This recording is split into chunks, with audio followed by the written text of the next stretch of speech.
এখন সন্ধ্যা ঘনিয়ে আসছে, রাত্রের জন্য টাকি মাছের ভর্তা বানাবো। তো প্রথমেই মাছগুলোকে নুন আর হলুদ দিয়ে ভেজে নিব। আর আমি টাকি মাছের এমনি তরকারি রান্না করলে খাই না।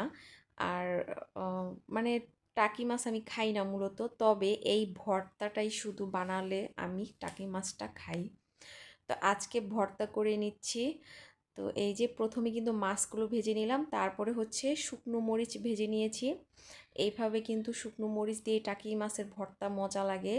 আর দিয়ে দিব হচ্ছে একটু বেশি পরিমাণের কাঁচা পেঁয়াজ। আর এই যে লবণ দিয়ে প্রথমে মরিচগুলোর একটু ম্যাশ করে নিয়েছি।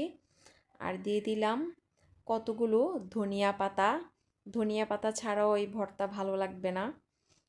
কাঁচা মরিচ, পেঁয়াজ, সরি, শুকনো মরিচ আর হচ্ছে কাঁচা পেঁয়াজ, ধনিয়া পাতার যে কম্বিনেশন, এত সুন্দর একটা গ্রান বের হয়েছে কি বলবো।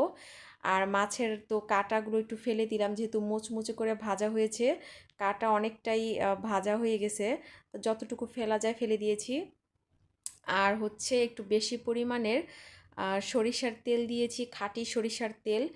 তো এখন আমি পুরো ভর্তাটাকে ভালো করে মেখে নিচ্ছি।